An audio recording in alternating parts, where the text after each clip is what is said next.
Dad being in the police force, we travelled about every 5 years, was normal at a station. Well, I should say this, my father was the oldest of 10 and he married Elfrida Veronica Schubert. She was the oldest of 15, and in November the 23rd this year she'll have her 103rd birthday. They had 4 children, of which I am the youngest. I was kind of like the last one down the line in the family. I went to primary school at Angaston. From Angaston we shifted to Strathalbyn. Because the Lutheran Church at that stage were wanting boarders in Concordia College in Adelaide, 4 fathers from the church all got together and said, yes, we'll send our sons as boarders to Concordia College. Even though we were only 35 miles away, we had to go as boarders. So the 4 of us went down, and I did 3 years there, 1954, 55 and 56.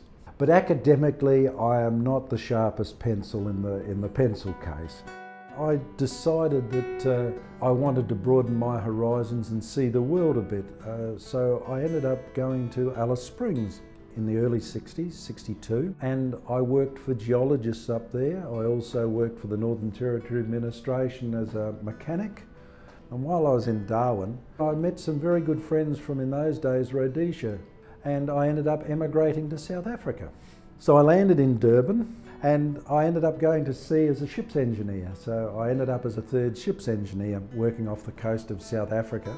And there I met my wife in Durban, Priscilla, and in 1969 we got married. In November of 1969 we came back to Australia because I wanted to show off my wife and my son.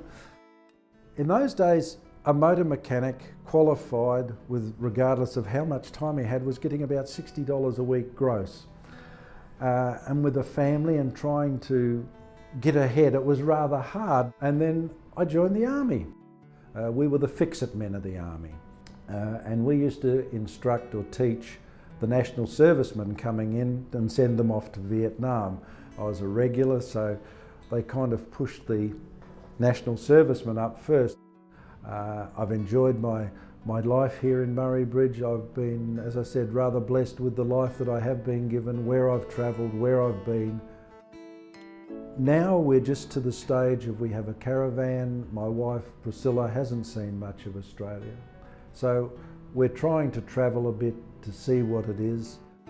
That's a little bit of Robert Schwert and his history and the way he travelled through life. I hope anybody who listens to this will enjoy it as I've enjoyed telling it.